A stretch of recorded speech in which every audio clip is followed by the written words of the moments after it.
We have no common ground with the Islamic Republic of the government. We have no common ground with people that value death over life, that seek the extermination of the Jewish people and Americans, and we have no common ground with them. So I agree with you, Seth. And I mean, let's call it what it is. We want a regime change.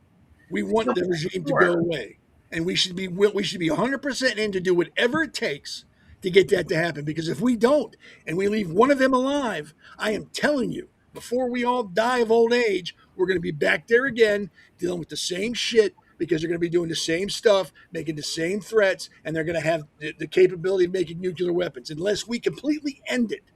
Yeah, I know. I got you there. And Elena, your thoughts on this? I know you're not huge on foreign affairs, but you always say that. But I know you know what's going on.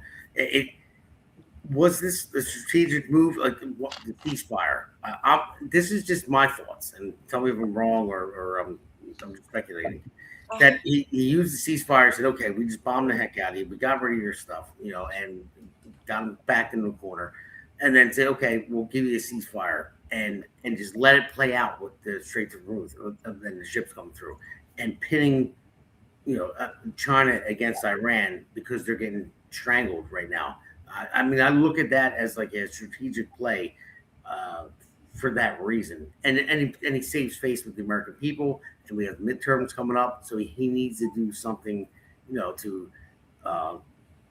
I think exactly that. I think this was a great way to save face, show, hey, I'm reasonable. Seth's option to just go in and, don't do that. Don't say anything and just go in and destroy. That's still on the table. We can still do that later. But at least now he has, said, I hear the people, I don't know if he said that exactly, but, in his actions, it seems that he said, I can be moderate. I'm going to, I can send JD over there to talk, even though everybody knew they were going to sit down and talk and nothing was going to come out of it because Iran is hell bent on being Iran. So we still have, at the end of the day, the upper hand, even though Iran did play the straight, to the best of their ability, even though they're not following international law. They're doing a good job of being a dark evil regime. So good for them. But they know that at the end of the day, they can be easily destroyed. Yeah.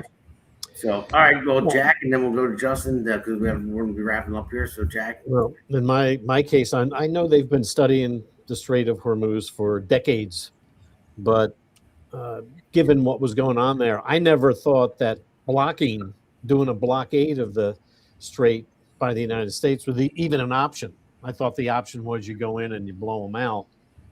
But to me, this is just a beautiful thing to watch. This is like three-dimensional chess here with but to Seth's point, there were a couple of weeks there where we were negotiating and bombing at the same time.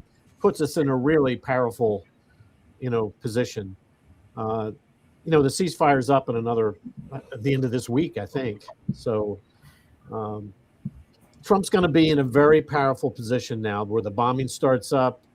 We've got the straits blockaded.